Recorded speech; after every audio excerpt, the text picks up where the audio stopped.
E aí, caros alunos, vamos aqui falar de ideologia e não é à toa que eu tô com essa lupa para a gente poder falar e compreender bem direitinho a ideologia nos seus primórdios. Falou!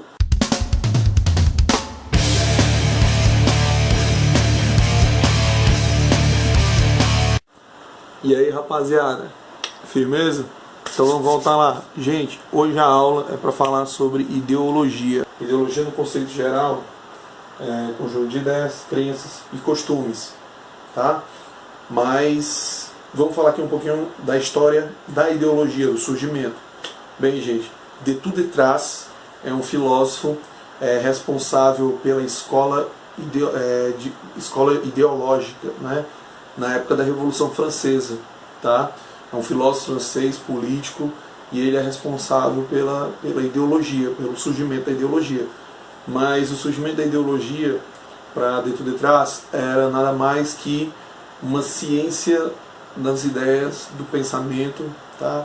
Para tentar desenvolver o que? Uma compreensão sobre as ideias e a dinâmica dessas ideias de construção social do indivíduo no meio social. A ideologia acabou sendo usada como pejorativa, né, devido ao que Napoleão Bonaparte chamou os seguidores de tout detrás, né, de ideólogos, e foram acusados até de ter um pensamento moralista, né, em relação à revolução, enfim, e a dinâmica social e política que a França estava tomando na época da revolução e pós-revolução, né?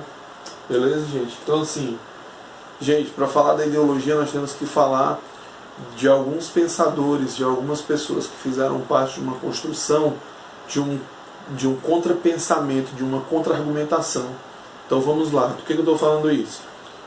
A França ela vai sair de um absolutismo, né? E a gente vai começar a ter uma mudança de mentalidade, ok? Essa mudança de mentalidade vão gerar alguns fatos novos, alguns fatos importantes que até hoje servem de base para as estruturas sociais desse mundo ocidental que é o nosso, né? Então aqui, pronto, eu botei aqui alguns pensadores, Montesquieu, Voltaire, Rousseau. Por quê?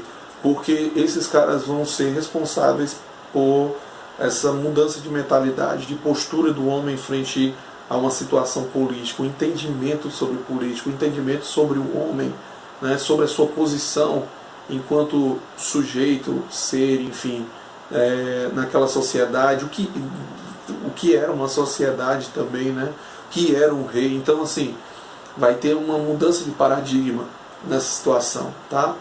Então, assim, aqui temos algumas ideias que formulam uma ideologia que surge para conseguir fazer com que as pessoas pensem essa nova nomenclatura de sociedade.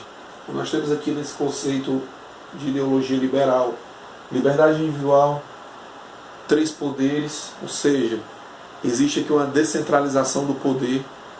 O rei absoluto tinha um poder na mão. Esse poder, ele era ao mesmo tempo o cara que legislava, fazia as leis, era ao mesmo tempo o cara que julgava as leis e ao mesmo tempo o cara que executava, né? Então ele legislava, julgava e executava, tá? Então, assim, com esse princípio aqui de divisão de 3 poderes, com esse princípio também de liberdade individual, já vem de onde? Vem do Liberté, Fraternité, Égalité, que era o lema da Revolução Francesa, né? Onde vai se fomentar o que? Essa nova visão de mundo, de ser humano, de sociedade, né? Então aqui nós temos liberdade individual, 3 poderes, propriedade privada, liberdade intelectual e de expressão, intervenção mínima na economia, direitos inalienáveis, né? Divisão do trabalho, função da moeda e os bancos para a economia. Então, esse novo tipo de situação política, humana, de relações sociais, de relações humanas, muitas transformações vão acontecer nessa sociedade, nesse período, tá? Com a enciclopédia, que é um símbolo dessa educação, com respeito ao homem, que são os direitos humanos que vão aparecer nessa época também. Então a gente começa a ter aqui uma mentalidade de competição, tá?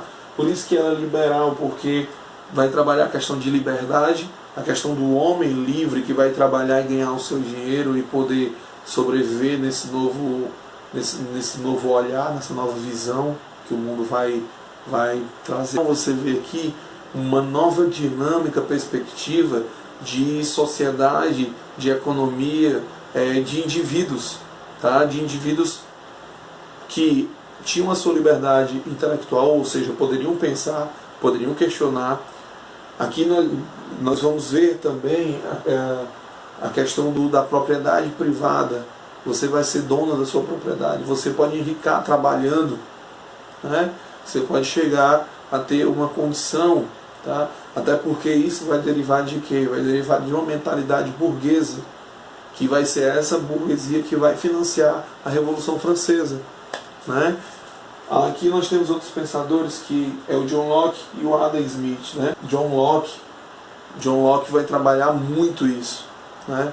Vai trabalhar muito essa perspectiva do homem que é autônomo, do homem que por natureza ele pode trabalhar e conquistar o seu espaço, conquistar a sua terra e conquistar a sua dignidade, né? Sim, gente, mais uma coisa. Segundo John Locke, gente, o homem nasce com o direito à propriedade privada de forma natural e essencial, tá? Ele nasce com o direito portador. O que é isso? Quer dizer que conquistar a propriedade é um direito natural e derivado do trabalho. Outra coisa também que John Locke trabalha é a questão da mínima intervenção do Estado na economia, tá? Que também o Adam Smith vai trabalhar nessa perspectiva. E nós temos aqui Adam Smith. Adam Smith é um filósofo que vai trabalhar a questão da economia.